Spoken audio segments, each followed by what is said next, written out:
আওয়ামী লীগদের বলি যে ভাই তোমরা যারা বাংলাদেশে আসো ওই লুকানো নেতার কথা শুনে এই লকডাউন শাটডাউন তোমরা করবো না, কারণ ওরা তো আছে সেফ জায়গায়, ধরে কোন জায়গায় কথা কন না কেন। এই যারা মাঝে মধ্যে বিবৃতি দিচ্ছে ফেসবুকে, এরা বাংলাদেশে আছে, ওরা লুকা থেকে বলতেছে লকডাউন শাটডাউন, এই কথা শুনে কতগুলো চামচে গেছে ভাই, পাশা লাল, ধরে কোন কি লাল। গোপালগঞ্জ থেকে ঢাকা বাসের ভাড়া বসা থাকলে 500 আর খাড়া হলে 1000। বসা থাকলে কত আর খাড়া হলে 1000, কারণ এমন বেড়াচ্ছে বসবারই পারতেছে না, বসলে 500 ভাই আর খাড়া হলে 1000। কি জন্য? পাশা লাল। যে দলের একটা মেম্বার থেকে প্রধানমন্ত্রী পর্যন্ত পলায় যায়, সেই দল করে যারা ভুল করছেন আজকে তারা স্বীকার করে তওবা করেন। এখন আপনাদের তওবা করার সুযোগ আছে, ধরে করে কথা বলেন। রাখাল বলতেছে পথিক ওমর ফারুককে বলতেছেন ভুলটা যখন স্বীকার করেছ আল্লাহ তোমাকে তওবা করার সুযোগ দিয়েছে। ওমর ফারুক বলে রাখাল তাহলে আমি তওবা করতেছি। রাখাল বলে তুমি মূর্খ মানুষ, তুমি তওবা কেমনে করবা, বরং আমি তওবা করাই তুমি আমার সঙ্গে তওবা পড়ো। ওমর ফারুক বলে রাখাল আমি মূর্খ, এই কথা তোমাকে কে করলো? আপনার বলেন তো ওমর ফারুক কি মূর্খ? রাসূল বলেছেন আমার পরে কেউ যদি নবী হতো লাও কানা ওমর, আল্লাহ ওমরকে নবী বানায় দিত। রাখাল বলতে তুমি মূর্খ মানুষ। ওমর ফারুক বললেন আমার মধ্যে মূর্খামির কি দেখলা? রাখাল বলতে চাওয়ার ব্যাপারে যে সতর্ক থাকে না, এ দুনিয়ার সব চাইতে বড় মূর্খ। ওমর ফারুক বলে ঠিক আছে রাখাল, তাহলে তুমি আমাকে তওবা পড়াও। এবার রাখাল হযরত ওমরকে তওবা পড়াচ্ছেন, আস্তাগফিরুল্লাহাল্লাযী লা ইলাহা ইল্লা হুয়াল হাইয়ুল কাইয়্যুম আতুবু ইলাইহি। ওমর ফারুক তওবা পড়ার পরে বলতেছো রাখাল ভাই আল্লাহর রাস্তায় উঠার 1 পেয়ালা দুধ দাও। রাখাল মুস্কি মুস্কি হাসে। ওমর ফারুক বলে রাখাল আবার হাসতে কেন? রাখাল বলে এই মাত্র তওবা করার পরে তুমি আবার মুনাফিকি করলে। কি মনে কষ্ট পাচ্ছেন? ওমর ফারুককে লক্ষ্য করে রাখাল বলতেছে এই মাত্র তওবা করে তুমি আবার মুনাফিকি করলে। ওমর ফারুকের চেহারা রক্তের মতন লাল হয়ে গেছে, কারণ মুনাফিক শব্দটা ভালো না খারাপ? ওমর ফারুক বলে রাখাল আমার মধ্যে মুনাফিকের কি দেখলা? সঙ্গে সঙ্গে রাখাল বলতেছে লিমা তাকুলু মা লা তাফআলু, তোমার মুখের সাথে মনের মিল নেই, তুমি সত্যি করে বলো তো আমি কি উটের মালিক? বলো, আমি যদি উটের মালিক হইতাম তাহলে তুমি আমাকে রাখাল বলতে না, আর যখন আমাকে রাখাল বলতেছো তখন তোমার মন বলতেছে আমি উটের মালিক না। আর উটের মালিককে বাদ দিয়ে রাখালের কাছে কেউ যদি আল্লাহর হস্তেও চায় রাখাল দিবার পারবে? যার প্রমাণ আমি নিজেই তার প্রমাণ। আপনার বাইকোলা ওয়াশ করে টেস্টে কেবল নামছি, ইতিমধ্যে এক লোক এসে 100 টাকা দিয়ে হুজুর দোয়া করেন। এক 100 চক করে ধুয়ে বললাম কি ধোয়া? বলে হুজুর আমার বইয়ের পেটে বাচ্চা আসছে, আল্লাহ যেন একটা পুত্র দেয়। তখন আমি চিন্তা করলাম কে রে, আমি তো 3 মেয়ের বাপ, আমি নিজেই 3 মেয়ের বাপ, আমার দোয়া দিয়ে যদি পুত্র হতো তাহলে আল্লাহ আমাকে একটা দিত। এখন চিন্তা করি ওই দিলে 100, আমি দিলে 100 দিই, তাহলে কেমন লাগে? অন্য পকেট থেকে 200 বারে রক দিলাম। হুজুর আমি কি টেকা আছে, আমি দোয়া চাই। পাগলা তুইও দা হামু হতে। বলে হুজুর আমি হলাম শ্রোতা, আপনি হলেন বক্তা। পাগল, 3টা মেয়ের বাপ হয়েছে, এত দোয়া করার পরেও আল্লাহ পুত্র সন্তান দেয় নাই। আমার দোয়া যদি আমার বইয়ের পেটের বাচ্চা পুত্র না হয় তাহলে তোর বইয়ের হবে।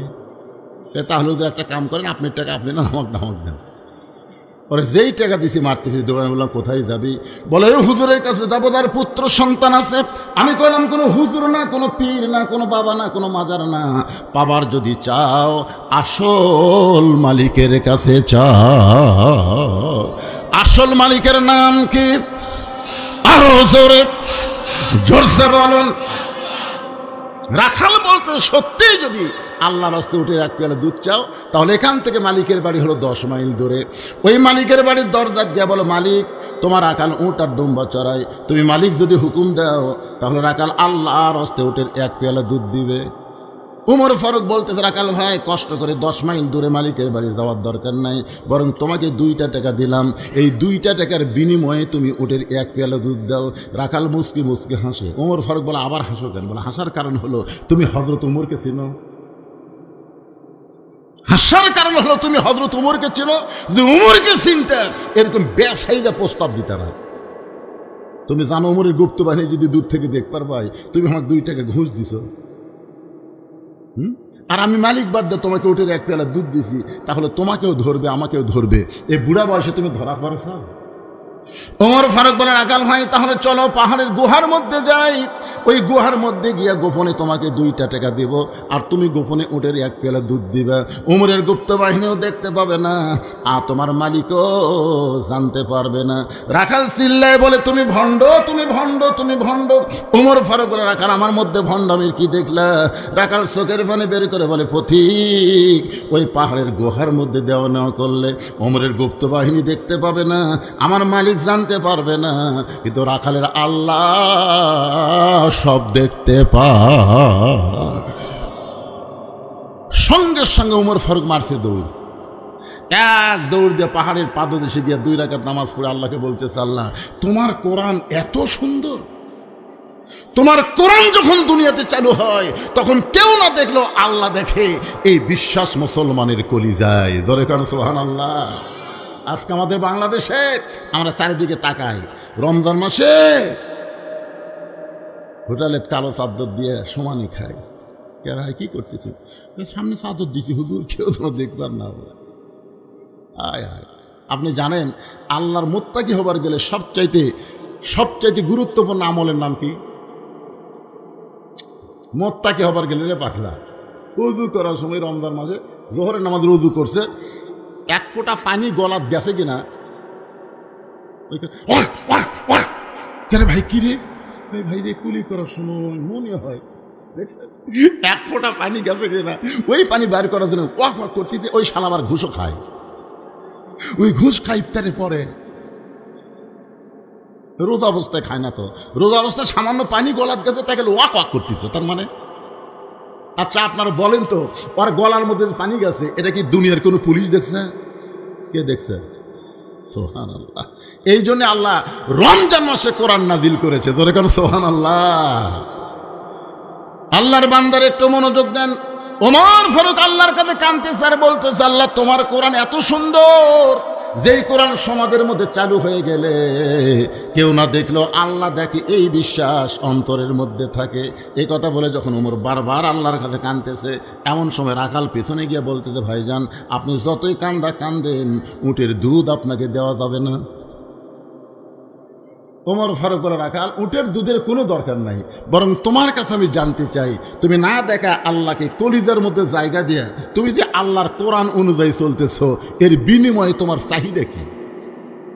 তুমি যে 50 বছর কোরআনের হক তাফসীর করে 13 বছর জেলখানায় বন্দি করে রাখলো, তারপরে তোমাকে হাসপাতাল নিয়ে গিয়ে হত্যা করলো, এরপর আমাদের বলতে হবে আল্লামা সাইদি হুজুরের চাহিদা কি? কোন চাহিদা আছে না নাই? মেলা বাদ দিয়া, বাড়ির ঘুমানো বাদ দিয়া এই কোরআনের মাহফিলে বসে বসে কোরআনের ওয়াজ শুনতেছেন, সূরা আসরের তাফসীর। আপনারা বলেন তো আপনাদের একটা চাহিদা আছে না নাই? জোরে কোন আছে না নাই? ওমর ফারুক বলেন, রাখাল না দেখে আল্লাহকে কলিজার মধ্যে জায়গা দিয়ে আল্লাহর কোরআন অনুযায়ী আমল করতেছো, কেউ না দেখলো আল্লাহ দেখতেছে, এই বিশ্বাস তোমার কলিজায়, এই আমল করার বিনিময়ে তোমার চাহিদা কি? তোমার তো ভালো কোনো চাকরি নাই, ভালো কোনো বাড়িও নেই, তোমার ভালো কোনো খাবারও নেই, এই রোদে পুড়ে পুড়ে উর্দুম্বা চড়াও, এরপরে আল্লাহর কোরআন অনুযায়ী চলো, বলো রাখাল তোমার চাহিদা কি? সঙ্গে সঙ্গে রাখাল বলতেছে, পথিক আমার চাহিদার কথা যদি শুনতে চাও তাহলে আমার চাহিদা হলো রব্বানা, সকলে পড়েন, রব্বানা আতিনা ফিদ দুনিয়া হাসানাতাও ওয়া ফিল আখিরাতি হাসানা ওয়া কিনা আযাবান্নার। ওমর ফারুক বলে, রাখাল আমি মূর্খ মানুষ ভাই, আমি তোমার চাহিদার কথা শুনতে চাইলাম আর তুমি কোরআনের আয়াত শুনেলা, তার মানে? রাখাল বলতেছে, তুমি আসলেই মূর্খ। আরে পাগল, এই আয়াতের মাধ্যমে 2টা চাহিদার কথা বললাম। 1 নম্বর চাহিদা হলো মহামানব হযরত উমরকে এই দুনিয়াতে আমি 1 নজর দেখতে চাই। রব্বানা আতিনা ফিদ দুনিয়া হাসানা, দুনিয়ার সৌন্দর্য হলো হযরত উমরকে আমি 1 নজর দেখতে চাই। যে উমর আল্লাহর কোরআন দিয়ে রাষ্ট্র চালানোর কারণে আমার মতন রাখাল না দেখা আল্লাহকে কলিজার মধ্যে জায়গা দিবার পারছি, সেই হযরত উমরকে যদি 1টা বার দেখতে পাইতাম ভাইজান, আমার দুনিয়ার চাহিদা আল্লাহ পুরা করত। আমার 2 নম্বর চাহিদা হলো আমি রাখাল যখন মরে যাব, এই কোরআনকে আমল করার কারণে অধম রাখালকে আল্লাহ যেন জান্নাত দেয়। তাহলে রাখালের চাহিদা কয়টা? 1 নম্বর চাহিদা কি? কেন হযরত উমরকে এক নজর দেখবে? কারণ কি? ভালো নেতা দেখার চেষ্টা করা দরকার। আগামীতে ভোট আছে না নাই? আপনার কোন নেতা দেখবেন? কোন নেতা? কেরে পাগলারা কথা কর না গে? মনে করতেছেন এই দুনিয়াই দুনিয়া, এরপর আর কোনো দুনিয়া নেই? রাখাল বলতেছে আমার 1 নম্বর চাহিদা হলো হযরত ওমরকে আমি এক নজর দেখতে চাই। 2 নম্বর চাহিদা হলো আমি মারা গেলে আল্লাহ যেন আমাকে জান্নাত দেয়। সঙ্গে সঙ্গে হয়তো ওমর দৌড়ে গিয়ে রাখালের হাতের খপ করে ধরছে, খপ করে ধরি 3 বার চুমা খাচ্ছে। রাখাল কই পাগল নাকি আমার ঘামা হাতে চুমা খেলা? তার কারণ ওমর ফারুক বলতেছে রাখাল আল্লাহ তোমার 2 নম্বর চাহিদা পুরা করছে, মরার সঙ্গে সঙ্গে আল্লাহ তোমাকে জান্নাত দিয়ে দিবে। আপনারা সুবহানাল্লাহ বলেন, তো রাখাল সুবহানাল্লাহ কয় না। ওমর ফারুক বলে রাখাল মরার সঙ্গে সঙ্গে আল্লাহ তোমাকে জান্নাত দিয়ে দিবে। যে দুনিয়াতে আল্লাহর কোরআন অনুযায়ী চলবে, কোরআনকে মানবে, মরার সঙ্গে সঙ্গে আল্লাহ বলেছেন ইন্নাল্লাযীনা ক্বালু রাব্বুনাল্লাহু সুম্মা ইসতাকামু তাতানাজ্জালু আলাইহিমুল মালায়েকা আল্লা তাখাফু ওয়া লা তাহজানু ওয়া আবশিরু বিল জান্নাহ। এরপরও রাখাল সুবহানাল্লাহ কয় না। ওমর ফারুক বলে রাখাল মরার সঙ্গে সঙ্গে আল্লাহ তোমাকে জান্নাত দিবে, সুবহানাল্লাহ কও। রাখাল বলতেছে মরার পরে আল্লাহ আমাকে জান্নাত দিবে, এই বাকি কথা সহজেই বলতেছে, কিন্তু হযরত উমরকে এক নজর দেখতে পাবো এই কথা বলতে তোমার কোন জাকাত বাজে? আপনারা বলেন তো, একটা হলো নগদ, একটা হলো বাকি। উমরকে দেখা কি? কথা কয় না। উমরকে দেখা কি? ভালো নেতা দেখা কি? আর জান্নাত? আপনারা দুনিয়া ভালো না করে রব্বানা আতিনা ফিদ দুনিয়া হাসানা, দুনিয়া যদি ভালো না হয় তার আখিরাত কোনোদিন ভালো হবে না। আর দুনিয়া ভালো করতে গেলে আল্লাহর কোরআনকে দেখা লাগবে। জোরে কোন কথা ঠিক কি না? আর আল্লাহর কোরআন অনুযায়ী কারা চলতে বলে, এই ধরনের নেতা আমাকে দেখার দরকার আছে না নাই? জোরে কোন আছে না নাই? মরিয়ে গেলে জান্নাত পাবো, এ বাকি কথা ভালোই বলতেছো, কিন্তু হযরত ওমরকে এক নজর দেখতে পাবো, এই নগদ কথা বলতে তোমার কোন জায়গাত বাজে? উমরের চোখ দিয়ে দর দর করে পানি আসতেছে। আল্লাহ, আমি যে উমর, এই কথা আমি কম কিভাবে? যে আমার তওবা পড়াছে, মুনাফিক করছে, ভণ্ড করছে, এখন যদি বলি ভাই আমি উমর রে, বলাও সারা, হাত ফেল করে মরাও সারা। জোরে কর কথা ঠিক কি না? আপনারা কি মনে করতেছেন উমর যে রাস্তা দিয়ে যায়, ওই রাস্তা দিয়ে শয়তান যায় না কয়দিন? আর সে উমরও কি পড়াছে? মনে রাখেন, তওবা পড়াছে। তোর এখন কি পড়াছে? মুনাফিক করছে, ভণ্ড করছে। এখন যদি বলে ভাই আমি উমর, বলাও সারা, রাখাল হাত ফেল করে মরাও সারা। উমর ফারুক যখন চিন্তায় পড়ে গেল, এমন সময় আল্লাহর কোরআন বলতেছে উদউ ইলা সাবিলি রাব্বিকা বিল হিকমা। উমর, তুমি যে উমর এইটা ডাইরেক্ট না বলে হিকমতের সাথে বলো। উমর ফারুক বলে রাখাল ভাই সত্যি যদি উমরকে দেখতে চাও তাহলে ফজরের নামাজ তোমাকে সামনে কাতারে আদায় করা লাগবে। ফজরের নামাজ যদি সামনে কাতারে আদায় করো, মেহরাবের মধ্যে লক্ষ্য করে দেখবা যেই মানুষটা ইমামতি করতেছে ওই মানুষটি হলেন হযরত উমর। বলেন আল্লাহর কোরআন দিয়ে যখন রাষ্ট্র চলবে তখন কিন্তু তিনি নেতা হওয়ার পারবেন না। নেতা হবার গেলে মসজিদের ইমাম হওয়া লাগবে। কথা না করলেও ঠিক, আপনারা যারা মুখ বন্ধ করে আছেন আল্লাহ বোবা করে মারবেন, একটু বোবা করে মারবেন। তিনি নেতা হবার পারবেন না, নেতা হবার গেলে আগে মসজিদের ইমাম হওয়া লাগবে। জোরে কোন কথা কর না কেন ভাইজান, কি হওয়া লাগবে? উমরকে যদি দেখবার চাও সংসদ ভবনে যাও, উমরকে যদি দেখবার চাও গণভবনে যাও। না, উমরকে যদি দেখবার চাও ফজরের নামাজ সামনে কাতারে পড়ো। সামনে কাতারে নামাজ পড়তে গিয়ে দেখবে যেই মানুষটা ইমামতি করতেছে ওই মানুষটি হলেন হযরত উমর। রাখাল ছোট বাচ্চার মতন কান্দে। উমর ফারুক বলে কান্দো কেন? বলে কান্দার কারণ হলো আমি বারান্দার নামাজ পড়ি, আমি মসজিদের ভিতরে কোনোদিন ঢোকার সাহস পাই না। কারণ মসজিদের মধ্যে দামি দামি সাহাবী, ওই দামি দামি সাহের মধ্যে আমি একটা সাধারণ রাখাল কেমনে যাই? ওমর ফারুক বলেন, রাখাল, মসজিদের মধ্যে দামি দামি আর তুমি কম দামি, এই কথা তোমাকে বুঝালো কে? আমি চেয়ারত বসে ওয়াজ করতেছি, আপনারা মাটিত বসে ওয়াজ শুনতেছেন। আমি দামি আর আপনারা কম দামি, এই কথা আপনাকে বুঝালো কে? হাসরের ময়দানে দেখা যাবে অনেক বক্তার জিব্বাত আল্লাহ বশির দিয়ে টাইনে টাইনে জাহান্নামত নিয়ে যাবে, অনেক শ্রোতাকে আল্লাহ বিনা হিসাবে জান্নাত দিয়ে দিবে। কারণ কি জানেন? বক্তারা বকা উল্লেখ খালি বকে যাচ্ছে, আর শ্রোতারা আমল করে জান্নাতি হয়ে যাচ্ছে। সুবহানাল্লাহ কন্যা কেন ভাইজান? তাহলে আমি চেয়ারত বসে আছি বলে আপনি ছাড়া বলছেন, আপনি করছেন, আমার কথা হচ্ছে আমি চেয়ারে বসে আছি বলে আমি দামি আপনারা কম দামি, এইটা না। কে দামি কে কম দামি এইটা বলেছেন আল্লাহ। ইন্না আকরামাকুম ইনদাল্লাহি আতকাকুম, ওই ব্যক্তি সবচাইতে দামি হয় যার কলিজার মধ্যে আল্লাহর বেশি ভয়। সুবহানাল্লাহ কন্যা কেন? ওমর ফারুক বলে, রাখাল, সত্যি যদি ওমরকে দেখতে চাও তাহলে তোমাকে সামনে কাতারে নামাজ পড়া লাগবে। রাখাল বলতেছে, আজকে এশার নামাজ পড়ার পরে আমি আর বাড়ি যাচ্ছি না। ওমর ফারুক বললেন, কেন যাবা না? বলে, এশার নামাজ পড়ে যদি বাড়িতে যাই তাহলে সামনে কাতার কেমনি পাই? ওমর ফারুক বললেন, রাখাল, এশা থেকে ফজর অনেক লম্বা সময়, যদি ঘুম ধরে না তুমি এশার নামাজ পড়ে বাড়িতে না যায় ফজর নামাজ সামনে কাতারে ধরবে, কিন্তু এই সময় যদি ঘুম ধরে। রাখাল বলতে, ঘুম যদি ধরে তাহলে মসজিদের মধ্যেই ঘুমে যাবো। যেই কথা মসজিদের মধ্যে ঘুমাবো, ওমর ফারুকের চেহারা রক্তের মতো লাল করে, মসজিদের মধ্যে ঘুম পাড়ার দলিল দে।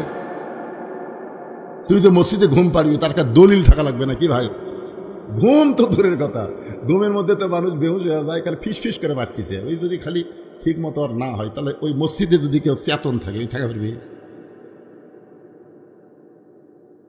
ওরা সবাই চলে গেছে, কিন্তু এই তিনজন মুসল্লি জোহরের নামাজ পড়ে 4টা ফ্যান দিছে। কয়টা? 4টা ফ্যান দিয়ে 1-1 ঘন্টা গল্প করতেছে। ফেরেশতারা বলতেছে, আল্লাহ ফাইদা কুদিয়াতি সালা ফান্তাশিরু ফিল আরদ। নামাজ হয়ে গেল, সবাই চলে গেল, কিন্তু এরা তিনজন যে 4 ফ্যান দিয়ে গল্প করতেছিল, রেজাল্ট কি? আল্লাহ বলতে, যতক্ষণ মাথার উপর ফ্যান ঘুরিছে এই ফ্যানের কারেন্টের বিল এই তিনজন আলাদাভাবে না দেওয়া পর্যন্ত এরা জান্নাতে যাওয়ার পারবে না। কারণ মসজিদ আর বাপের ঘর না, ইচ্ছা মতো গল্প মারবি। জোরে কোন কথা ঠিক কি না? মসজিদ কি তোমার বাপের ঘর? মসজিদ কার ঘর? আরো জোরে। মসজিদ ঢোকার কথাও যেমন আছে, বের হওয়ার কথাও আছে। দরকার আছে না নাই? আল্লাহ কোরআনে বললেন, ইজা নুদিয়া লিস-সালাতি মিন ইয়াউমিল জুমআ ফাসাউ ইলা যিকরিল্লাহ। জুমাতে যখন মসজিদের আজান হবে, ওই আজান শোনার সঙ্গে সঙ্গে মসজিদ দিকে যাওয়া লাগবে। হুকুম কার? এই হুকুম মানে আপনার এলাকায় দেখবেন জুমার দিনে সবার শেষে আসা আগে যায়। এদের সংখ্যা কম না বেশি? আসবি শেষে, যাবে আগে। আসে পুরানা স্যান্ডেল নতুনের কাছে থুবি, যাওয়ার সময় নতুন পাহর দিয়ে যাবি। ধরা পড়লি বলবি, বদল হসে ভাই, বদল হসে ভাই। তাহলে 4-5 শালার জুতের বাড়ি। আজ পর্যন্ত আমরা কোনোদিন দেখলাম না যে নতুন স্যান্ডেল থুয়ে পুরাতন পাহর দিয়ে গেছে। কোনোদিন দেখছেন? এ কথা কর না কেন? সত্যি কথার কথা দেখছে। যতবার বদল হওয়ার ইতিহাস হলো পুরাতন থুয়ে নতুন লেখে, এর বদল। এই জন্য আল্লাহ কোরআনে বললেন, ফাওয়াইলুল লিল মুসাল্লিন আল্লাযীনা হুম আন সালাতিহিম সাহুন আল্লাযীনা হুম ইরাউন ওয়া ইয়ামনাউনাল মাউন। আল্লাহু আকবার। ওমর ফারুক বলে, রাখাল, আজানের গুরুত্ব দাও। 5 ওয়াক্ত নামাজের মধ্যে সবচাইতে গুরুত্বপূর্ণ আজানের নাম কি? 5 ওয়াক্ত নামাজের মধ্যে সবচেয়ে গুরুত্বপূর্ণ আজানের নাম কি? আজানের কে রে? এবারে এরা কি কবার পারে না নাকি? আপনার বলেন তো, কোন আজানের মধ্যে একই শব্দর অন্য আজানে যে নাই, এই শব্দ 2 বার বেশি কয়, সেই আজান কি? এই যুবকেরা যারা ফেসবুক চালাও 1টা-2টা পর্যন্ত, তোমরা যখন ঘুমাইয়া যাও এই শব্দ তোমরা শুনবার পাও। শব্দগুলো কি? আসসালাতু খায়রুম মিনান নাওম, আসসালাতু খায়রুম মিনান নাওম। ঘুম হইতে নামাজ যদি উত্তম। আজানের গুরুত্ব দিও। এতদিন রাখাল নামাজ পড়ছে কোথায়? বারেন্দায়। জোরে কন কোথায়? আজকে নামাজ পড়বে কোন জায়গায়? সামনে কাতারে। জোরে কন কোথায়? ভিতরে না, সামনে কাতারে। উমর ফারুককে দেখার জন্য ভিতরে পড়লে হবি তাই, সামনে কাতারে পাগল। মসজিদ নববী কত বড়, এদের হাজি সাহেব করে দেখেন, বিশাল। এখন সামনে কাতারে নামাজ পড়বে, আজানের গুরুত্ব কম না বেশি? আপনারা বলেন তো, যেই মুসল্লি বারান্দায় নামাজ পড়ে এরা আজানের গুরুত্ব দেয় না একামতের? বারান্দার যা নামাজ পড়ে আজানের গুরুত্ব দেয়, ওরা খালি ঘড়ি দেখে আকামত কখন দিবি, আকামত কখন দিবি, 4টার সময় আকামত হবি, ওই দেখবেন 2 মিনিট আগে আসবি। আসে ওর আর ভিতরে জায়গা নেই, ওই বারান্দাত খাড়া আছে। শয়তান কিছুই বলতেছে না, খালি বলতেছে নিয়ত কর, নিয়ত কর। তারপরে তো কি করা দরকার, যেই নিয়ত করছিল জিহাদুল কাবাতে শরীফত আল্লাহু আকবার, তখন শয়তান বলতে দেখে, রে তুই যে তাড়াতাড়ি দোকানের তালা দিয়ে লিসাবি, মানে এই গোপীনাথপুরের মসজিদের বারান্দাত কারা নামাজ পড়ে, এই দোকানদাররাই বেশি পড়ে, তুই যে তাড়াতাড়ি তালা দিয়ে লিসাবি। রে এমন সময় মনে হলো রে চাবির কথা কি করি, তখন এই হাত আগে টান দিয়েছে, আগে ডান হাত টান দিয়া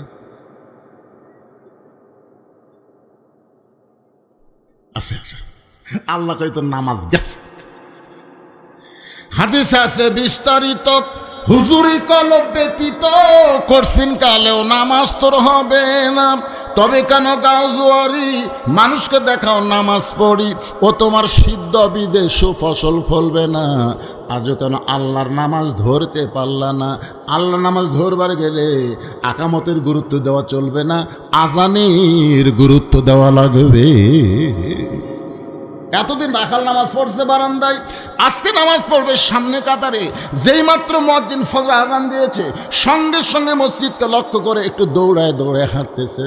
বারান্দায় এসে বলতেছে, বারান্দা মনে কষ্ট লইস না, খালি দেখার জন্য ঢুকতেছি, খালি দেখার জন্য।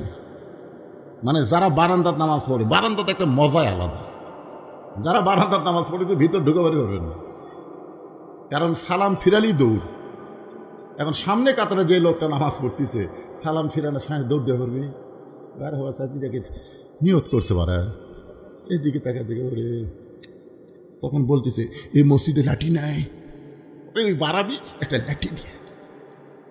আগে কিন্তু আমাদের 10 বছর আগে মসজিদে কোনো লাঠি ছিল না, কথা কর না কেন ছিল, এটা এখন ওই সামনে দিয়ে লাঠি দিয়ে পার হয়ে যায়। একটু মনোযোগ দিয়ে শুনবেন, এতদিন রাখাল নামাজ পড়েছে বারান্দায়, আজকে মসজিদের ভিতরে ঢুকতেছে। আল্লাহর ঘর মসজিদের মধ্যে যখন ঢুকবে, তখন নিজের ইচ্ছা মতো ঢোকা চলবে না, ডান পায়ে ঢোকা লাগবে। শুধু ডান পায়ে ঢুকলে হবে না, জবান খুলে একটা দোয়া পড়া লাগবে। রে যুবকেরা, এই দোয়াটা আমার সঙ্গে সবলে পড়ো। আল্লাহুম্মা ফতাহলি, পড়েন আল্লাহুম্মা ফতাহলি আবওয়াবা রহমাতিক। এই দোয়াটা পড়ে রাখাল মসজিদের সামনে কাতারে যাবার চাই। রাখাল যখন সামনে কাতারে যাবার চাই, প্রত্যেকটা সাহাবী নুড়ে সরে রাখালকে যাওয়ার রাস্তা করে দেয়। রাখালকে কে রে, এতদিন বারান্দার থেকে কি মনে করছিলাম? বারান্দার থেকে মনে করছিলাম ভিতরে দামি দামি, কিন্তু আজকে ভিতরে ঢুকে দেখতেছি আমিও যা এরাও তাই। এটা কিন্তু ভিতরে না ঢুকলে বোঝার উপায় নাই। এখন সামনে কাতারে এসপি দাঁড়াচ্ছে, একটা মুসল্লি ছাড়া কাতার পুরা হচ্ছে না। এসপি কয় একটা মুসল্লি নাই, সামনে কাতার পুরা করার দরকার আছে না নাই? এখন এসপি বারে এসপি চিন্তা করতেছে একটা মুসল্লি নাই। পিছন দিকে তাকে দেখে দরজা চৌকিদার খাড়া হয়ে আছে। এসপি কাতার পুরা করার জন্য ডাকতেছে, আয় আয়। চৌকিদার বলে, না স্যার আপনি এসপি, আমি চৌকিদার। এসপি বলতেছে না, বেড়ার কথা হলো আমি এসপি, তুই চৌকিদার, ভিতরে ঢুকে দেখ। আয়। চৌকিদার আর ভয়ে যায়। এসপি তখন জাগা ছাড়িয়া একটা চৌকিদার হাত ধরে, এই তোকে ডাকি, তুই যাস না। তখন বলতেছে, স্যার আপনি এসপি, আমি চৌকিদার। ওটা বেড়ার কথা। একের কাছে নিয়ে বলতেছে, আমার গোড়ালির সঙ্গে গোড়ালি মিল করে খাড়া হোক। চৌকিদার বলতে, স্যার আমার গোড়া দেখছেন? আমার গোড়া দৌড়ে দৌড়ে ফেটে গেছে, আপনার গোড়া তেলতেলা। গোড়ার সাথে গোড়ালি মিল করলে খুরের মতন ধার। ফাটা গোড়া বোঝেন না? ফাটা গোড়া বোঝেন? এই যে শীতকাল আসতেছে, স্বামী যদি গোড়া ফাটালে বইয়ের কাছে শোতে, আর ঘুমের মধ্যে যদি একবার ফাটা পাও বইয়ের পাওয়া যায়, বউ ঘুমের থেকে চেতন পায়, বলবি মহারণা মাপ দিলাম, ল্যাপ পাল্টাও, এক লাভ চলবি না। এই জন্য আমি বলবো, শীতকালে রাত্রিবেলা স্বামী স্ত্রী ঘুমাবার গেলে হুন্না লিবাসুল্লাকুম ওয়া আনতুম লিবাসুল্লাহুন্না, এই আমল যদি করবার চান, পায়ের গোড়া ভ্যাজলিন দেন, ভ্যাজলিন। এখন এসপি সাহেব পুলিশ চৌকিদারকে বলতেছে গোড়ালির সঙ্গে গোড়ালি মিল কর। এখন চৌকিদার গোড়ালির সঙ্গে গোড়ালি মিল করে একটু ফাঁকে যায়, এসপি টান দেখো কাছে ফাঁকের মধ্যে শয়তান ঢুকবি। চৌকিদারকে আল্লাহ আল্লাহ কি দেখতেছে, আল্লাহ কি দেখতেছে, আল্লাহ। চৌকিদার এসপি এক কাতার। এই জন্যই তো ভাই উদখুলু ফিস সিলমি কাফা, ইসলামের বাইরে থাকলে বোঝা যাবে না, ইসলামের ভিতরে পুরাপুরি ঢুকে দেখেন।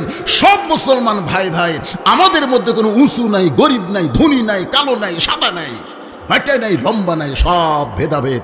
ইসলাম মানুষকে ভুলে দেয়। ধরে কোন কথা ঠিক কিনা? এটা ভিতরে না আসলে বোঝা যাবে না। রাখাল একেবারে যাইতে যাইতে সামনে কাতারে গিয়া ফজরের নামাজের ফরজের আগে 2 রাকাত সুন্নতের গুরুত্ব কিন্তু অত্যন্ত বেশি।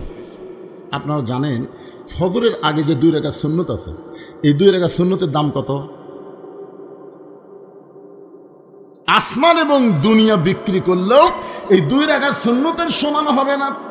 রাখাল ফজরের 2 রাকাত সুন্নত নামাজ পড়ে চুপটি করে বসে আছে, খালি মনের মধ্যে ধারণা আজকে প্রাণ ভরে দেখ মরে, যে আল্লাহর আইন চালু করার কারণে আমার মতন রাখাল না দেখা আল্লাহকে কলিজার মধ্যে পাইছি, সেই হযরত ওমরকে প্রাণ ভরে দেখব, এই নিয়ত করে রাখাল বসে আছে সামনে কাতারে। এমন সময় এক সাহাবী মসজিদের মধ্যে ঢুকে দেখে জায়গা নাই। জায়গা নাই মানে ওই সাহাবী যে জায়গায় নামাজ পড়ে ওই জায়গাত বসে আছে। ওই সাহাবীর নাম হলো ওসমান গনি। জোরে কার নাম কি? নাম শুনছেন? ওসমান গনি। চিন্তা করতেছে আমার জায়গাত কে বসে আছে। আপনারা চিন্তা করেন তো, মসজিদে শুধু একজনের জায়গা দখল, শুধু ইমাম সাহেব।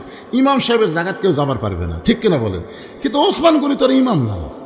কিন্তু ওসমান গনি কেন বলতেছে আমার জায়গাত কে বসে আছে? এ কেন বলার পিছনে কারণ হলো আল্লাহ নবী। আল্লাহ নবী বলেছেন আমি যখন ইমামতি করব, আমি বরাবর পিছনে যিনি দাঁড়াবে তার নাম হলো আবু বকর। আবু বকর যখন ইমামতি করবে, আবু বকর বরাবর যিনি পিছনে দাঁড়াবে তার নাম হলো ওমর। ওমর যখন ইমামতি করবে, ওমর বরাবর পিছনে যিনি দাঁড়াবে তার নাম হলো ওসমান। ওসমান যখন ইমাম হবে, ওসমান বরাবর পিছনে যিনি দাঁড়াবে তার নাম হলো হযরত আলী। আলী যখন ইমামতি করবে, আলী বরাবর পিছনে। এই পিছনে শব্দ উল্লেখ করে কে দাঁড়াবে নবীর নাম কয় না। সাহেব বললেন হুজুর তাহলে হযরত আলী যখন ইমামতি করবে, আলী বরাবর পিছনে কে দাঁড়াবে? সঙ্গে সঙ্গে রাসূল বললেন মা ইয়ানতিকু আনিল হাওয়া ইন হুয়া ইল্লা ওয়াহয়ুন ইউহা। আমি নবী ততক্ষণ পর্যন্ত বলতে পারি না যতক্ষণ আল্লাহ না বলায়। ওই আলী পর্যন্তই হলো খোলাফায়ে রাশিদিন। সুবহানাল্লাহ বলেন। তাহলে হযরত ওমর যখন ইমামতি করবে, ওমর বরাবর পিছনে কে দাঁড়াবে? কথা কন, জোরে কন, কে দাঁড়াবে? কিন্তু আয়েশা দেখে জায়গা দখল। প্রত্যেক জুম্মায় সানি খুতবার মধ্যে ইমাম সাহেব আপনাদের শোনায় আল হায়াউন ওসমান। ওসমান হলো সবচাইতে শর্মিন্দা, সবচাইতে নরম। চিন্তা করতেছে আমার জায়গার যখন একজন বসে আছে, থাক শরম বেশিছে। কাছে যায় দেখে রাখালের পাশে ফাঁকা জায়গা। ওই ফাঁকা জায়গায় ওসমান গনি 2 রাকাত সুন্নত নামাজ পড়ে রাখালের দিকে পর 3 বার তাকাছে। কয়বার? কোনোদিনও দেখেনি, আজকেই প্রথম। একটু দেখার দরকার আছে না? নাই? যারকে শরম কম, শোনেন, যারকে শরম কম তার এক দেখাই কাম সারবে, এক দেখাতেই কাম সারবে। কিন্তু যারকে শরম বেশি, রাস্তার যদি কোনো সুন্দরী মেয়ে দেখে, তারা কি কুত্তার লাগাল টক লাগা থাকে? দেখে শরম বেশি বাড়ে। হ্যাঁ, যে ছেলেরা একবার মেয়ের দিকে তাকায় বারবার তাকায় না, কুল্লিল মুমিনিনা ইয়াগুদ্দু মিন আবসারিহিম। আল্লাহ কোরআনে বলেছে মুমিন যারা হবে তাদের নজর থাকবে নিচের দিকে। ভুল করবে যদি একবার যায়, বারবার তাকায় না। ওসমান গনির শরম বেশি হওয়ার কারণে রাখালের দিকে কয়বার তাকাইছে? 3 বার। ধরে বলেন কয়বার? একটা মূর্খ মানুষের দিকে যদি আপনি বারবার তাকান, আপনারা বলেন তো মূর্খ মানুষ খুশি হয় না রাগ করে? কেমন রাগ করে? আপনারা তো টাকা নিয়ে আমি তাকাচ্ছি, মানে আমার গাড়ির সাথে ভ্যানের হুক বেজে দিবে, অটো ভ্যানের হুক। আমি ড্রাইভারকে বললাম মাটিতে নামা, ওই নামাবি না, ওই পাইলট। এখনকার অটো ভ্যান যারা চলায় এরা হলো পাইলট। ধরে করে এরা কি ওরে বাবা মানে উড়িয়ে যাচ্ছে রে, কেন তুই জানবো না তোর ব্রেক দুর্বল। এই জন্য ভাইজান অটো ভ্যানত চড়া মাত্রে আপনাকে বলবেন তোর ব্রেক দুর্বল, চাকা চিকন। চাকা চিকন, ব্রেক দুর্বল, আস্তে আস্তে চলা। উইও পাইলট, আপনারা পাইলট হয়ে না, 3 মাথার যে কাঠে পড়ে থাকবেন। জোরে কোন কথা ঠিক কিনা? মনে হয় ভ্যানের এটা লাগাবে আমার গাড়ি। তখন আমি খালি গ্লাস নামে তাকাছি, জানা লাগাই হুজুর গাড়ির চড়া মশান মারতেছেন। আমি বললাম ভাই আমি তো কিছু বলি নাই। তাকে থাকেন কেন হুজুর, তাকে থাকেন কেন? রাখালের দিকে পরবার 3 বার তাকানোর কারণ রাখাল এত রাগ করেছে, চিল্লায় বলে এই মেয়ে বারবার আমার দিকে তাকাও কেন? সঙ্গে সঙ্গে ওসমান গনি দাঁড়িয়ে গেছে। ওসমান গনি ভয় থরথর করে দাঁড়িয়ে গেছে, কারণ রাখাল এমন জোর একটা ধমক মারছে, এই মেয়ে এই বারবার আমার দিকে তাকাও কেন? ওসমান গনি দাঁড়িয়ে বলতেছে ভাইজান কোনোদিন আপনাকে সামনে কাতারে দেখি নাই, আজকে প্রথম সামনে কাতারে দেখতেছি, এই জন্য পরপর 3 বার দেখেছি। ও ভাইজান আপনার পরিচয় কি? বলতেছে আমার পরিচয় হলো আমি একজন রাখাল। যেই বলছে আমার পরিচয় আমি একজন রাখাল, ওসমান গনি মুচকি মুচকি হাসতেছে। মুচকি মুচকি হাসার কারণ হলো রাখাল যারা হবে তাদের ভাষা সবসময় নরম থাকলে হবে না, রাখালের ভাষা মাঝে মধ্যে গরমও হওয়া লাগবে। জোরে কোন কথা ঠিক কিনা? আপনারা বলেন তো, আল্লাহ রাসূলের একটা হাদিস আছে যে আল্লাহ তাআলা প্রত্যেকটা অভিভাবককে দুনিয়াতে রাখালের দায়িত্ব দিয়ে প্রেরণ করেছে। কিসের দায়িত্ব? জোরে কর না কেন? রাখালের দায়িত্ব দিয়ে আল্লাহ প্রেরণ করেছে। হয়তো এখন আপনি চিন্তা করতেছেন হুজুর আমার তো গরু নাই, ছাগল নাই, আমি কিসের রাখালি করব? আপনি চোখ বন্ধ করে দেখেন আছে, চোখ বন্ধ করে দেখেন, দেখেন তো আছে নাকি না। চোখ বন্ধ করে দেখেন আপনার বাড়িতে 50 বছরের একটা গাভী আছে। আমার বাড়িতে আছে তো, আমার গাভীর বয়স হলো 50 বছর। গাভী মানে আমার বউ। আপনি কি মনে করতেছেন আপনার গাভী যে মাঝে মধ্যে স্টার জলসা দেখতেছে, হিন্দুকের ভারতের চ্যানেল আপনাকে ঘরত বাজতেছে, লো লো লো লো লো হরি হরি হরি হরি করতেছে, তা আপনি সামনে কাতারে মরদ হয়ে নামাজ পড়তেছেন আর আপনার বউ ভারতের স্টার জলসা দেখতেছে, আপনার রাখালি করার দরকার আছে না নাই? দরকার আছে না নাই? আপনি চোখ বন্ধ করে দেখেন 22 বছরের একটা আইডিয়া আছে। 22 বছরের একটা আইডিয়া মানে হলো আপনার ছেলের বয়স হলো 22 বছর। আইডিয়া খালি গোটা পাড়া ঘোরে। এই জন্য ধাপের হাটত কেউ যখন কুরবানি আড়ে খেলে তখন একজন লোক লাগবে লাগবে এই সুঁস আর দড়ি, চিকন দড়ি দেখছেন আপনারা, চিকন দড়ি আর সুঁচে লাগবে। কেউ যদি লাগবে না তো মরছি, আর ওই লাখের মধ্যে ঢুকে দিয়ে দড়ি এনে ওই দড়ির সাথে বান্ধা দিবি, ওইখানে মাথা লড়াবি কিন্তু দড়ি ছিঁড়বার পারবি না। ধরে কোন কথা ঠিক খেয়ে না, একটু মনোযোগ দিবেন। 22 বছরের একটা আইডিয়া মানে আপনার ছেলে সারাদিন খালি ঘোরে, এমন একটা মোবাইল হাতের মধ্যে নিছে, ওইটা নিয়ে সারাদিন ঘুরতেছে। আপনি বলেন তো 7 বছর থেকে আপনার ছেলেকে নামাজের কথা বলতে হবে, 10 বছর থেকে জোর করে নামাজ ধরা লাগবে, তাহলে আপনার রাখালি করার দরকার আছে না নাই? আপনার 17 বছরের একটা বকনা আছে, বকনা মানে হলো আপনার মেয়ে। আপনি বলেন তো আপনার মেয়েটা হাইল পরে কিলকিল করে গোটা গোপীনাথপুর ঘুরতেছে, বাবা হিসাবে আপনার মেয়ে রাখালি করার দরকার আছে না নাই? আল্লাহর নবী করেছেন। শোনেন আমার মায়েরা যারা পর্দার অন্তরে শোনেন, মা শোনেন, নবী ঘরের মধ্যে ঢুকে দেখে 9 বছরের ফাতেমা হাতের মধ্যে চুরি দিয়ে মুচকি মুচকি হাসতেছে। মাত্র 9 বছর, 9 বছরের ফাতেমা হাতের মধ্যে চুরি দিয়ে মুচকি মুচকি হাসতেছে। এই দৃশ্য দেখার পরে নবী আর ঘরের মধ্যে ঢুকলো না, নবী ঘর থেকে বাহিরে আসলো। ফাতেমা চমকে গেল, যে বাবা ঘরের মধ্যে গিয়ে আমাকে মা মা বলে আদর করে, আমার সেই বাবা কেন বাইরে যায়? বারান্দায় গিয়ে দেখে নবীর চোখ দিয়ে দর দর করে পানি পড়তেছে।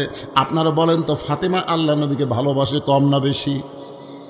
বাবা শিশুকালে বইরা গেছে মা, গর্ভে থাকতে মরছে পিতা, চোখে দেখলেন না, কে করিবে লালন পালন, কে দিবে সান্ত্বনা, এই দুনিয়ার বড় এতিম নবী ছিলেন একজনা। ফাতেমা হাঁটু গেড়ে বলতেছে বাবা আপনি ঘরের মধ্যে না গিয়া এই বারান্দার মধ্যে কেন কাঁদতেছেন বাবা, কি দুঃখ আপনার মনে? রাসূল বলেন ফাতেমা যে দুনিয়াতে সাজবে মা, আল্লাহ তার আখিরাতের শ্বাস কমায়া দিবে। যেই মাত্র কইছে যে দুনিয়াতে সাজবে মা, আল্লাহ তার আখিরাতের শ্বাস কমায় দিবে, সঙ্গে সঙ্গে ফাতেমা হাতের 2টা চুরি খুলে মাটি ফাইলা দেয়। যেই চুরি ফাইলা দিছে নবী দৌড়ে গিয়া চুরি 2টা করে জামার পকেটের মধ্যে ঢুকাই। ফাতেমা বললেন বাবা যেই চুরি হাতে দেওয়ার কারণে আপনি ঘরের মধ্যে ঢুকলেন না, আমি সেই চুরি 2টা ফাইলা দিলাম, আপনি কেন পকেটের মধ্যে রাখলেন? রাসূল বলেন ফাতেমা এই চুরি আমি যত্ন করে রাইখা দিব, একদিন শুধু চুরি না তোর নাকে নাকফুল পরায় দিব, তোর কানে কানের দুল পরায় দিব, তোর গলায় মালা পরায় দিব। ফাতেমা বললেন কবে কবে?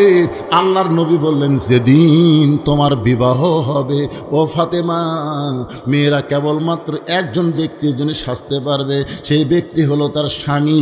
স্বামী ছাড়া অন্য কোনো পুরুষের জন্যে নারীরা সাজতে পারবে না। তাহলে মেয়েরা কয়জন মরদের জন্য সাজবার পারবে? জোরে কোন কয়জন? তো বিয়ার আগে যে সাজা গুজে বেড়াচ্ছে এর নিয়ত কি? তাহলে আপনার মেয়ের দিকে আপনার রাখালি করার দরকার আছে না নাই? ওসমান গনি চুপটি করে বসে বলতেছেন ভাইজান, কোনোদিন আপনাকে সামনে কাতারে দেখি নাই, আজকে প্রথম দেখতেছি ভাইজান। ভাইজান আপনার নিয়ত কি? রাখাল বলতেছে দেখার জন্য যাচ্ছি। আবার কি নিয়ত? বারান্দার নামাজ পড়ি, আজকে দেখার জন্য যাচ্ছি, দেখা হয়ে গেলে আমি আর কোনোদিন কষ্ট করে এই জায়গাত আসবো না। ওসমান গনি বললেন ভাইজান আজকে যে দেখা হবে তার গ্যারান্টি কি?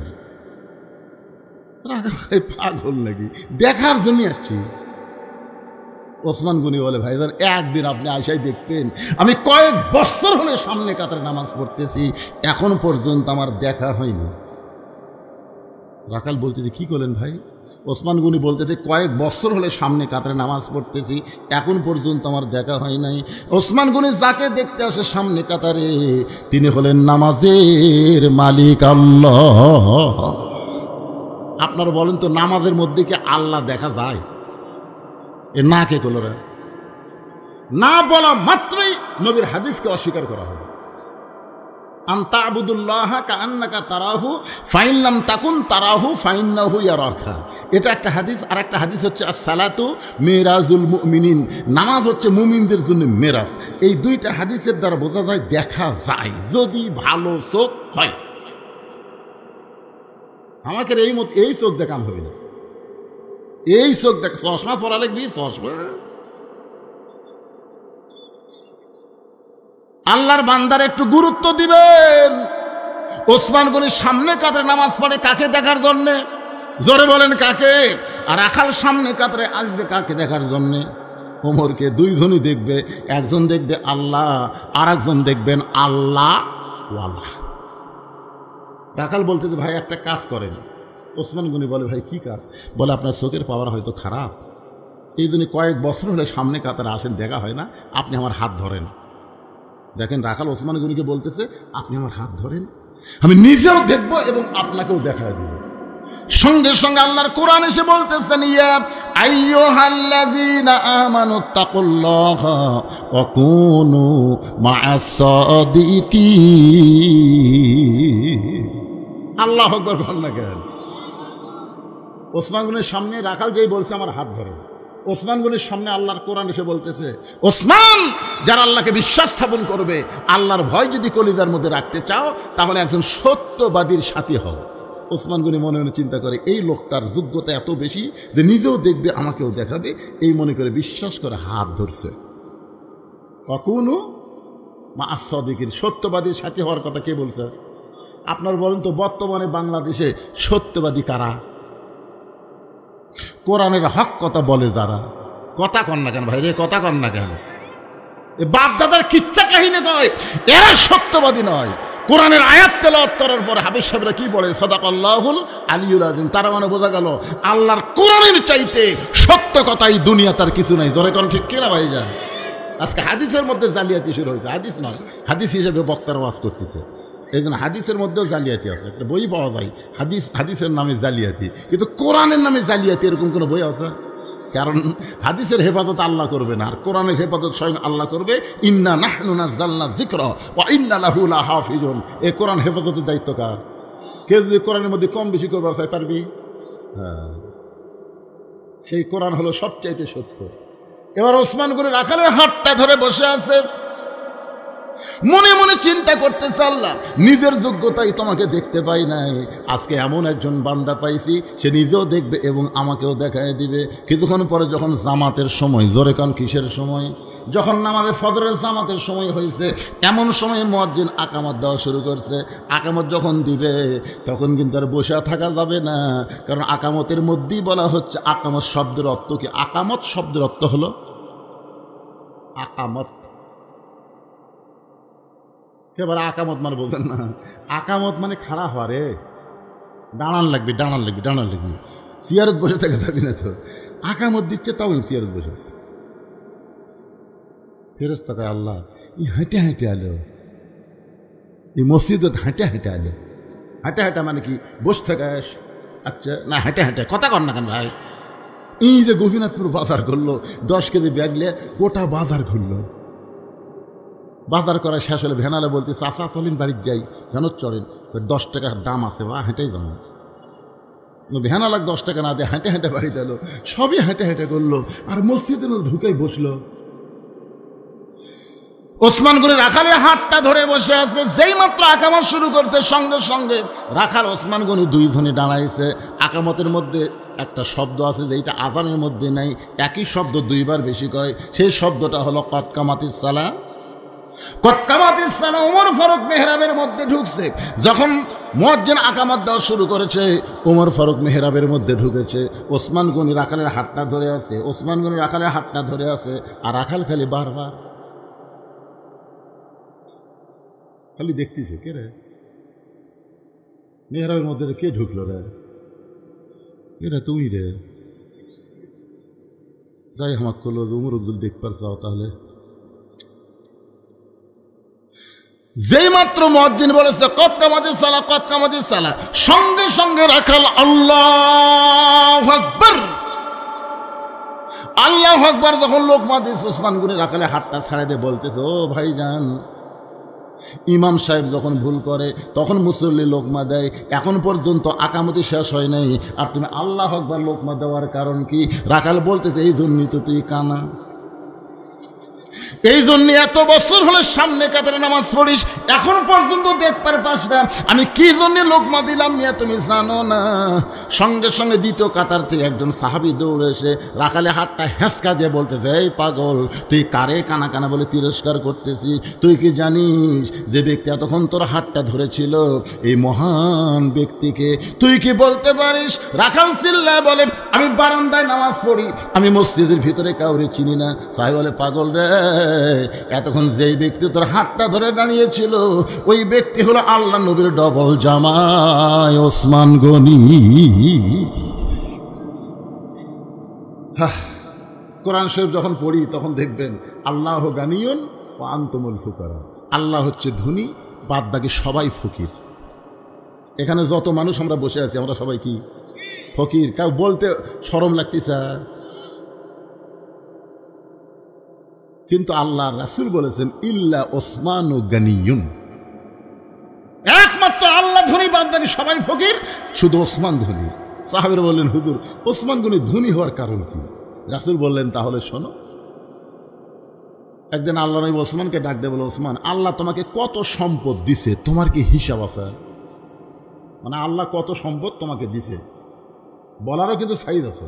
আমরা বলি, ভাই আপনি এত সম্পদের মালিক হলেন, আপনি এত সম্পদের মালিক, এই কথা বলা সেরে কি? সম্পদের মালিক মানুষ না, সম্পদের মালিক হচ্ছে আল্লাহ। তাহলে বলতে হবে কিভাবে? আল্লাহ আপনাকে এত সম্পদ দিল, তার মানে আল্লাহ দিছে, আপনার না। দিছে কে? হ্যাঁ, রাসূল বলতেছে, ওসমান, আল্লাহ তোমাকে এত সম্পদ দান করেছে, তোমার সম্পদের হিসাব কি তুমি জানো? ওসমান গনি বলে, হুজুর, যার ওপর যাকাত ফরজ হচ্ছে তার তো হিসাব থয় লাগে। আপনারা বলেন তো, হিসাব ছাড়া যাকাত দিয়ে পারবেন? মন চাচ্ছে আমার এত আছে, বা মুষ্টিমে কিছু দিয়ে দিন, এটা চলবে না। শতকরা 2.5 টাকা দেওয়া লাগবে। 100 টাকার 2.5 টাকা, 100 টাকার এ কথা কম না কেন? 100 টাকার কোনো ব্যক্তি যদি বেশিও দেয় তাও হবে না, কম দেও তাও হবে না, হিসাব করে দেওয়া লাগবে। ওসমান গনি বলতেছে, একটা হিসাব তো আমার আছে। রাসূল বললেন, বাবা কি হিসাব? বললেন, হুজুর, আল্লাহ আমাকে যত সম্পদ দিচ্ছে, এই সম্পদ যেই গুদামে রাখা লাগে, সেই গুদামে যে তালা দেওয়া হয়, যে গুদামে সম্পদ রাখি, এই গুদামের যে তালা দেওয়া হয়, এই তালার চাবি টানতে একটা উট হিমশিম খায়। তাহলে কত গুদাম আছে, কত তালা দিয়েছে, তালা টানার জন্য কিন্তু না, চাবি চাবি চাবি টানতে গিয়ে একটা উট হিমশিম খায়। আল্লাহ রাসূল ওসমান, আল্লাহ তোমাকে যে সম্পদ দিয়েছে এই সম্পদ যদি আল্লাহ ফেরত চায়, যত সম্পদ আল্লাহ দিছে এই সম্পদ আল্লাহ বলতে আমাকে দে রে ওসমান, আমাকে দে, তাহলে তুমি কি করবে? এই কথা শুনে ওসমান গনি মারছে দৌড়। যে দৌড় মারছে ওমর ফারুক বলে, ইয়া রাসূলুল্লাহ, দেখছেন কি হারে দৌড় মারলো। রাসূল বলে, ওমর তদন্ত না করে কোনো কথা বলো না। দৌড় মারছে বলে তুমি কি বুঝতে পারছো? না দেওয়ার ভয়ে দৌড় মারছে না কি ধরে দৌড় মারছে কিছুক্ষণ পরই দেখতে। ওমর ফারুক বলল, হারে নিজের চোখে দেখলাম যে হারে দৌড় মারলো, ই ফেরত আসবি। কিছুক্ষণ পর ওসমান গনি যেই উঁট চাবি টানে ওই উঁটের দড়ি ধরে এনে রাসূলের হাতে দিয়ে জমা দিয়ে বলতেছি, ইয়া রাসূলুল্লাহ, শুধু সম্পদ না, সম্পদ যে গুদামের আছে সেই গুদাম সহ, সম্পদ সহ, তালা সহ, চাবি সহ এই উঁটটাও আমি আল্লাহ দিয়ে দিই। মানে যা আছে উঁট সহ আমি আল্লাহ দিয়ে দিলাম। রাসূল ওসমান, তোমার যে কিছুই থাকলো না, তুমি সবই যে আল্লাহ দিলে, তোমার থাকলো কি? ওসমান গনি বলতেছে, আমার আল্লাহ আর রাসূল থাকলেই যথেষ্ট। সঙ্গে সঙ্গে নবী আসমানের দিকে তাকায় এবার, আল্লাহ, যে ওসমান তুমি আর আমি ছাড়া কিছুই বোঝে না, সব সম্পদ আল্লাহ তোমাকে দিবার চায়, তুমি আল্লাহ ওসমানকে কি দিবা? আল্লাহ বলতেছে, আমার গানি ডিগ্রি আমি ওসমান দিয়ে দিলাম। লিল্লাহে তাকবীর। আচ্ছা, এই যে ইবতেদায়ী মাদ্রাসার জন্য মাহফিল, এর জন্য কি কোনো টাকা আদায় করা লাগবে? তাহলে ওসমান গনির মতন আল্লাহ সম্পদ দিছে, পকেটের থেকে বের করে ব্যাগের মধ্যে আদায় হবে 2-3 মিনিট, বেশিক্ষণ না। এই মাহফিল কমিটির লোকজন কোথায় রে? এরা কেমন হয় খেয়ালই নেই। কে রে পাগলারা, 9:30টার সময় বক্তা প্রেজর দিলে তোমাকে খেয়াল করা লাগবে, এখন 11:30 বাজতেছে। কি 12টা? আর ওয়াজ কয়টা পর্যন্ত চলবি সেটা ভিন্ন কথা। আমি কি বলছি ওয়াজ শেষ? ওয়াজ শেষ আছে, কিন্তু 2 ঘন্টা পরে অনেক বক্তারা তেজে তাই সেই কিছু ওয়াজ করে, দেও ভাই দেও ভাই, আমি দেও ভাই আগেই কই দিই। মাত্র 2 থেকে 3 মিনিট আপনার কাছে ব্যাগ যাবে, রুমাল যাবে, আল্লাহ রাস্তে ওসমান গনির সঙ্গে জান্নাতে যাওয়ার আশায় দান করবেন। এই ব্যাগ পার্টিরা কোথায়? একজন এখন উঠবেন না, আর কলজা ভরে গেছে। এই যে 2 ঘন্টা কথা বলতেছি, রাত 11:30 বাজলো, আপনারা শুনতেইছেন, মনেই হচ্ছে না রাত 11:30 বাজলো। এখন দানের কথা শুনে লাভ দিয়ে উঠে বাড়িতে যাবেন, তা যাবেন না ভাই, বসে থাকে দেখেন আল্লাহর বান্দারা দান করবে। এই নবীর এতিম মাদ্রাসায়, ইবতেদায়ী মাদ্রাসা মানে কি? এতিম। এই মাদ্রাসায় টাকা না থাকার কারণে অনেক মাদ্রাসা বন্ধ হয়ে যায়। নতুন উদ্যম এটা চালু হবে, এই জন্যে আল্লাহর এই নবীর মাদ্রাসায় আল্লাহর একজন বান্দা একে নগদ দিছে, নগদ 1000 টাকা, আবার 2টা কোরআন শরীফ। সে খুব অসুস্থ, দোয়া চাই, ছেলেমেয়েরা বাড়ির সকলের জন্য দোয়া চাই। আমরা দোয়া করি আল্লাহ এই দানের ওসিলায় তাদের সকলকে পুরাপুরি সুস্থতা দান করেন। জোরে কান আমিন, জোরে বলে আল্লাহুম্মা আমিন। কেরে এক ব্যাগলে নামলো, কেরে ওই সাইড থেকে ওই দরজার দিকে যাও, ওই আচ্ছা ডানাছে, ওই দিকে ডানাছে। হ্যাঁ, সবাই দিয়ে দেন বাবা, 10, 20, 50, 100 টাকা জীবনের শেষ দান মনে করে দিয়ে দিবেন। কত হলে কত টাকা পয়সা কত দিকে চইলা যায়।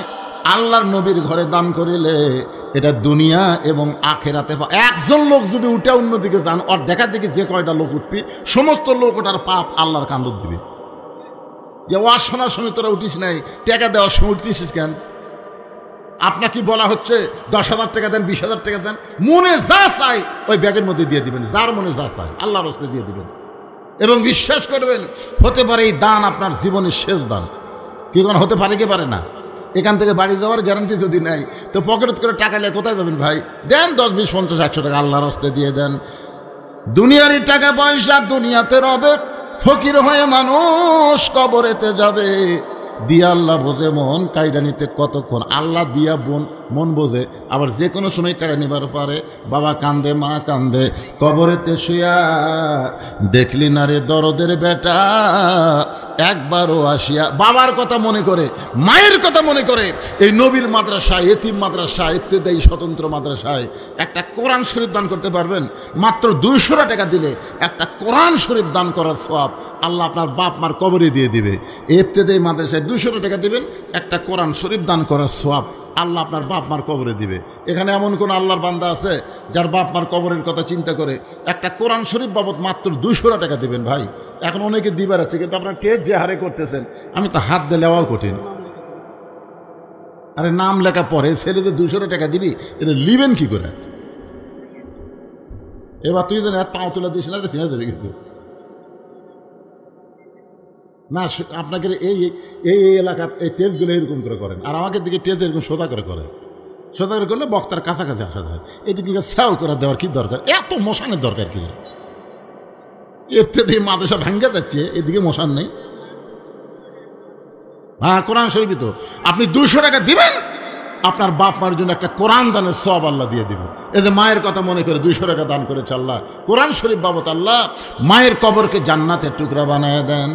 মায়ের মতন আপন কেহ নাই রে দুনিয়ায়, মা জননী নাই রে জাহান, এই দুনিয়ায় তাহার কেহ নাই। মায়ের মতন আপন কেহ নাই রে দুনিয়ায়। কি বাকি কি লিবেন? বাকি কি না, বাকি কি ধান তোলেন না, চাউল না, কি লিবেন? আলু লে কি করবেন? আলুর যে অবস্থা না, এখন যদি কেউ বলে ভাই 20 বস্তা আলু দেবো, স্টোর থেকে তুলে দেয়, 20 বস্তা আলু দান কোনো স্টোর থেকে নিয়ে আই, ভাই আপনি লিবেন? যা তোর আলু দান। আবার বাড়ি স্যার আল্লাহ আলুওয়ালাদের মন খুশি করে দাও, জোরে করে আমিন। মাশাআল্লাহ, কোরআন শরীফ কেনার জন্য আল্লাহর একজন বান্দা 200 টাকা দান করেছে। আল্লাহ দানের ওসিলায় বাপ মার কবরকে জান্নাতের টুকরা বানায় দেন। আপনাদের মধ্যে আলু দেন, যে আলু আবাদ করতেছেন, হুজুর আলু হলে দান কর্ম, হুজুর একটু বলেন, মাদ্রাসার জন্য একটু বলেন ভাই।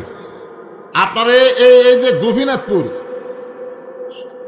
এটা কোন পাড়া? গোপীনাথপুর কোন পাড়া? এটা এই গোপীনাথপুর পূর্ব পাড়ার কারা কারা আছেন তার একটা হাত তুলেন তো দেখি। পূর্ব পাড়ার কারা কারা আছেন?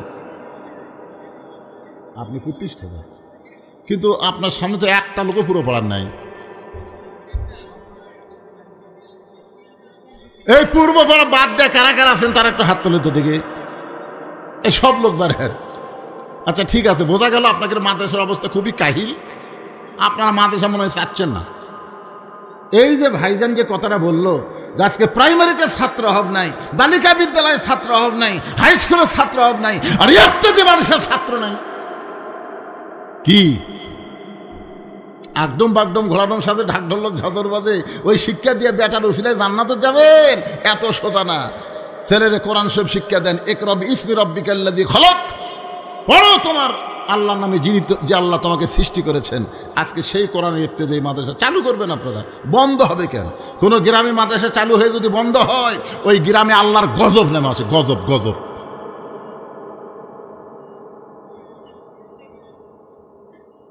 লোক লয়। আমার দাদার কাছে এক গল্প শুনছি, হাজার হাজার মানুষ খাওয়া দাওয়া করতেছে, ওই সাইড দিয়ে একটা পাগল যাচ্ছে আর বলতেছে মানুষ নাই রে, মানুষ নাই রে, মানুষ নাই। কে রে? হাজার হাজার মানুষ খাচ্ছে, তাহলে মানুষ নাই এরা কে? এই যে টাকা দানের কথা শুনে লাভ দিয়ে উঠতেছে, এরা মানুষ? এরা মানুষ লয় ভাইজান। টাকা দিবেন না, বসে থাকবেন। কারণ ওয়াজটা এমন একটা জায়গায় আছে, তার শেষ পর্যন্ত না শোনা পর্যন্ত তো আপনি বুঝবারই পারবেন না।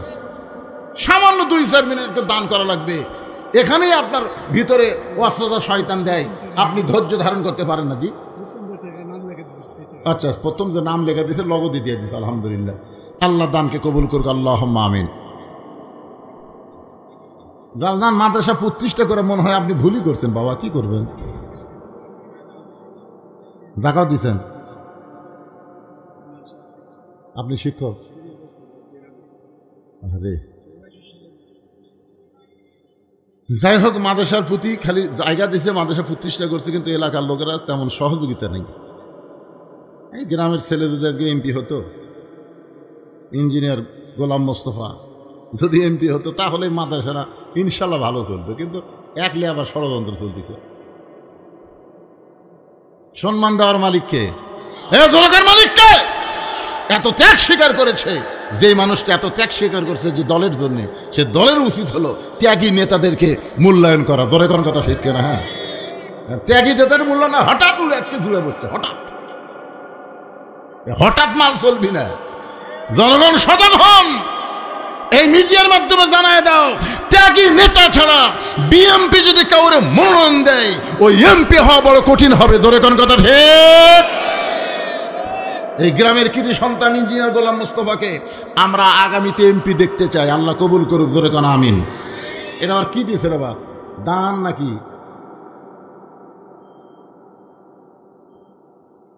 ফতুয়া নাকি রে বা? মসজিদে জায়নামাজ বিছানো থাকা সত্ত্বেও বাড়ি থেকে জায়নামাজ এনে তার উপর বিছিয়ে নামাজ পড়া কি ঠিক হবে? মাকরুহ হবে। একটা জায়নামাজ আছে, আবার আপনি জায়নামাজ পড়া লাগবে কেন? অন্য জায়গায় হলে পড়া লাগবে, কারণ অন্য জায়গায় পাকের ব্যাপারে সন্দেহ থাকে, কিন্তু মসজিদে পাকের ব্যাপারে কোনো সন্দেহ আছে? কথা কোন সময় সন্দেহ নাই।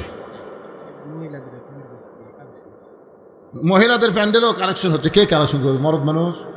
আচ্ছা ঠিক আছে। আবার সেই জায়নামাজ নামাজ শেষ করে উঠিয়ে নিয়ে যাওয়ার সময় মসজিদের অনেকেই নামাজ পড়তে থাকা অবস্থায় মসজিদের ভিতর বিকট শব্দ, জায়নামাজ দ্বারা কি ঠিক হবে? এরা অহংকারী লোক, নিজে নামাজ পড়া তুলে চলে যাচ্ছে। আল্লাহর ঘর তো একটা দিয়েই দিছু, দিয়েই দিয়ে আবার তুলিস কে? আর তোলার সময় ঠস ঠস করে শব্দ হয়, ইয়ার কি মারতিস আল্লাহর সাথে? একজন ব্যক্তি এই কাজগুলো করে, এখন করণীয় কি? যাই করতেছে তাই যদি শুনবার পায় আর করবি না, তাই যদি শুনবার পাই আর করবে না। কারণ জায়নামাজ বিছাইছে সুলতান বলকি মহিষুয়ার পশুরামের সামনে। ধরে কোন কথা ঠিক কি না? আপনার এখন তো জায়নামাজের পাওয়ার আছে না নাই? বিশাল পাওয়ার। আগে এটা দিলে তো ফতুয়া মতাকে একটা ওয়াজও করে দিতাম। দেখো যেটা বলতেছি, আসেন আমার মায়েরা যারা পর্দার অন্তরালে আল্লাহর রাস্তায় ইত্তেদায়ী মাদ্রাসায় দান করবেন। এখন যেই কথাটা বলতেছিলাম, ওসমান গনি যেই মাত্র সাহাবী বলতেছে, রাখাল যাকে তুমি তিরস্কার করে কানা কানা বলতেছো, এই মহামানবকে তুমি চেনো? এই মানুষটা হল আল্লাহ নবীর ডবল জামাই ওসমান গনি। সঙ্গে সঙ্গে রাখাল চিল্লায় বলে, আমি বারান্দায় নামাজ পড়ি, আমি ভিতরের কাউরে চিনি না, আমি ভিতরের কাউরে চিনি না, কিন্তু এই পথিক আমার সর্বনাশ করছে। উমর ফারুকের দিকে রাখাল আঙ্গুল দেখায় বলতেছে, ওই পথিক আমার সর্বনাশ করছে, ওই পথিক আমারে কইছে, হযরত উমরকে যদি দেখতে চাও তাহলে সামনে কাতারে নামাজ পড়ো।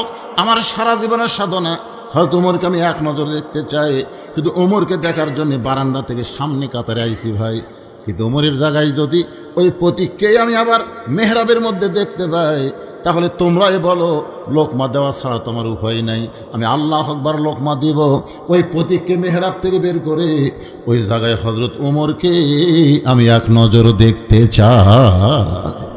হাজার হাজার সাহাবীরা কান্দে। মসজিদ নববীর মধ্যে সমস্ত সাহাবী যখন কাঁদতেছে, রাখাল চিল্লায় বলে, আল্লাহ বারান্দায় নামাজ পড়া ভালো, এই ভিতরে কেন কান্দা কান্দি শুরু হয়ে গেল? ওসমান গনি বলে, রাখাল ভাই, ভিতরে কান্দার কারণ হলো তুমি যারে পথিক পথিক বলতেছ, তিনি হলেন হযরত ওমর। গাছের গোড়া কাটলে গাছটা যেমন পড়ে যায়, রাখাল তেমনি পড়ে গেলেন মেহরাবের ভিতরে। কাটা মুরগির মতন ছটফট করে কান্দার বলে, আমির আল মুমিনিন, আমি আপনাকে তওবা পড়াইছি, আমি আপনাকে মুনাফিক কইছি, আমি আপনাকে ভণ্ড কইছি, এত কথা বলেছ আমির, অদম রাখালকে আপনি কিছুই বলেন নাই। এই কথা বারবার বলে যখন রাখাল কাঁদতেছে, এমন সময় হযরত ওমর এক টানে রাখালকে তুলে বুকের সঙ্গে জাপটি ধরে কপালে একটা চুমা খায়। সমস্ত মুসল্লি সাহাবারা চিল্লায় বলে, আমির আল মুমিনিন, যে রাখাল বলতেছে আমি আপনাকে তওবা পড়াইছি, আমি আপনাকে মুনাফিক কইছি, আমি আপনাকে ভণ্ড কইছি, সেই মানুষটা বুকের মধ্যে নিয়ে কপালে চুমা দিয়ে আপনি কি বুঝাবার চান? ওমর ফারুক বলে, রাখাল ভাই, তোমার এত কথা হজম করার পিছনে কারণ হলো আমি তোমাকে দেখি নাই, তোমার ভিতরে আমি আল্লাহর কোরআন দেখতে পাই। কোরআন শুধু ওয়াজ শোনার কোনো কিতাব না, কোরআন শুধু বক্তৃতার কোনো কিতাব না, কোরআন মোতাবেক জীবন চলানোর কিতাবের নামই হলো কোরআন। এই জন্য আল্লাহ বলেছেন, অনুনাজ্জিলু মিনাল কোরআনি মা হুয়া শিফাউ ওয়া রাহমাতুল লিল মুমিনিন। এর স্লোগান হলো সব সমস্যার সমাধান দিতে পারে আল কোরআন। সব সমস্যার সমাধান আল কোরআনের আলো। ঘরে ঘরে না, আল কোরআনের আলো আপনারা বলবেন জায়গা মতো জালো। আল কোরআনের আলো, এই জায়গা মতো মানে সব জায়গায়, কোনো জায়গা বাদ দেওয়া যাবে না, সব জায়গায় আল্লাহর কোরআনের আলোর দরকার আছে না না। আল্লাহ আজকের এই গোপীনাথপুর পুরোপাড়ার ইত্যাদি মাদ্রাসার কল্পে মাহফিলকে আল্লাহ তুমি কবুল করে নাও। গ্রামের মধ্যে একটা শোকের ছায়া, কারণ ইঞ্জিনিয়ার গোলাম মোস্তফা সাহেব যদি আজকে নমিনেশন পেত, গোটা গ্রাম আনন্দে উদ্দোলিত হতো। যেরকম কথা ঠিক কিনা? গ্রামের সন্তান, এটা আমি জানি, ঢোকা পাওয়া দেওয়ার পর থেকে বুঝতে পারছি কেমন যেন একটা শোকের ছায়া।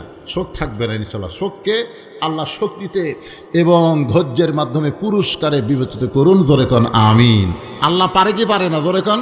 তো ইজ্জুমান তাশা অতুজিল্লু মান তাশা বিয়াদিকাল খাইর ইন্নাকা আলা কুল্লি শাইইন কাদির। সম্মান দেওয়ার মালিককে, অপমান করার মালিককে, ভালো মন্দর মালিককে, সমস্ত ক্ষমতার মালিককে আমার আল্লাহ তাআলা এই গ্রামের সন্তানকে আবার 2008 সালের মতন সসম্মানিত করুক। জোরে কোন আল্লাহুম্মা আমিন।